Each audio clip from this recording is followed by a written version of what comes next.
Evangelho segundo São João, capítulo 21, versículos 20 a 25. Então Pedro, voltando-se, viu que também o ia seguindo o discípulo a quem Jesus amava, o qual na ceia se reclinara sobre o peito de Jesus e perguntara: Senhor, quem é o traidor? Vendo-o, pois, Pedro perguntou a Jesus: E quanto a este? Respondeu-lhe Jesus: Se eu quero que ele permaneça até que eu venha, que te importa? Quanto a ti, segue-me. Então se tornou corrente entre os irmãos o dito de que aquele discípulo não morreria. Ora, Jesus não dissera que tal discípulo não morreria, mas se eu quero que ele permaneça até que eu venha, que te importa? Desconfio que Joãozinho, a quem se atribui a autoria do quarto evangelho, era um menino que não contava mais de 10 anos quando conviveu com Jesus. Podemos deduzir isso facilmente considerando evidências externas, tais como a época estimada em que o livro foi escrito, isto é, posterior à década de 90 depois de Cristo, e calculando a idade provável do seu autor nessa ocasião. Suponhamos 70 anos. Se Jesus exerceu seu ministério público por volta do ano 30, isto é, 60 anos antes da redação do quarto evangelho, podemos supor que João tinha cerca de 10 anos na ocasião em que acompanhou Jesus como discípulo. Mas além desse dado cronológico, o próprio Evangelho nos oferece importantes evidências internas que são ainda mais convincentes. Vejamos algumas. Primeira evidência: só uma criança poderia ser o discípulo amado. A expressão o discípulo a quem Jesus amava pode ser entendida como o discípulo predileto de Jesus, isto é, o mais importante, o maior. Quando houve uma discussão entre os discípulos acerca de qual deles era o maior, Jesus chamou uma criança para o meio e disse que o maior no reino seria aquele que se tornasse como criança. Desconfio que essa criança era João, que então passa a ser definitivamente tratado como um dos 12.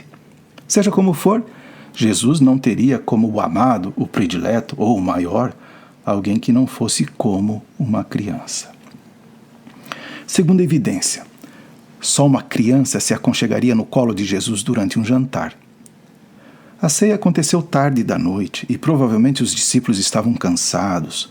João faz uma coisa que somente uma criança teria coragem de fazer: deitar para um cochilo no colo do mestre de cerimônias. Além do mais, Jesus tinha o costume de pegar crianças no colo e abençoá-las. O toque se instala tão fortemente na memória que este foi um episódio do qual João, mesmo velhinho segundo a tradição, ao redigir seu evangelho, não esqueceu nem omitiu. João considerou aquele um dos feitos mais importantes de Jesus e digno de ser relatado no seu evangelho. Somente as crianças tem essa liberdade para o contato físico sem a conotação maliciosa dos adultos. Ainda que João tivesse mais de 10 anos, certamente ele era um dos que realmente se tornara como uma criança. Terceira evidência: só uma criança teria a coragem de perguntar e dizer coisas tão indiscretas. Durante a ceia, Jesus dissera que um dos discípulos o trairia. Esse episódio está relatado no capítulo 13, a partir do verso 21. Foi um constrangimento geral. Os discípulos se entreolharam. Pedro, provavelmente a pedido dos demais, fez sinal para o Joãozinho, que estava no colo de Jesus, para que ele fizesse a pergunta que ninguém tinha tido coragem de fazer: Senhor, quem é? A resposta de Jesus também é um sinal de que ele estava falando com uma criança, porque não deu uma resposta abstrata, mas uma demonstração concreta. É aquele a quem eu der o pedaço de pão molhado. Tomou, pois, um pedaço de pão e, tendo-o molhado, deu-o a Judas, filho de Simão Iscariotes. Somente João relata alguns episódios da vida de Jesus omitidos por outros escritores adultos. Por exemplo, João conta que Jesus chorou. Conta que Jesus pegava seus discípulos no colo. É o único a informar que quem ofereceu os 5 pães e os 2 peixes no episódio da multiplicação foi uma criança. Teria sido ele mesmo, Joãozinho? Conta ainda que estava presente na crucificação, juntamente com Maria, mãe de Jesus, enquanto todos os demais discípulos haviam fugido com medo de ter um fim semelhante ao do seu mestre. Por que João não fugiu também? Provavelmente porque as crianças, assim como as mulheres, não representavam grande ameaça aos soldados ou ao império e podiam ficar ali sem serem incomodados.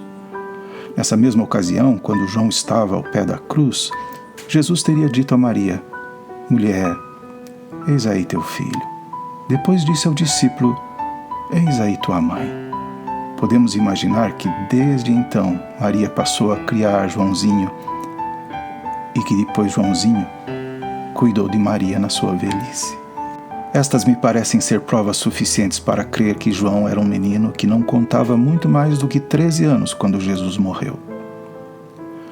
Mas mesmo que não fosse a criança que acho que foi, quando João resolveu escrever suas memórias, já havia se tornado um ancião. E nada mais próximo da infância do que a velhice. O idoso, à medida que se afasta da infância física e cronologicamente, fica cada vez mais próximo dela, mental e psicologicamente. De um jeito ou de outro, João era uma criança.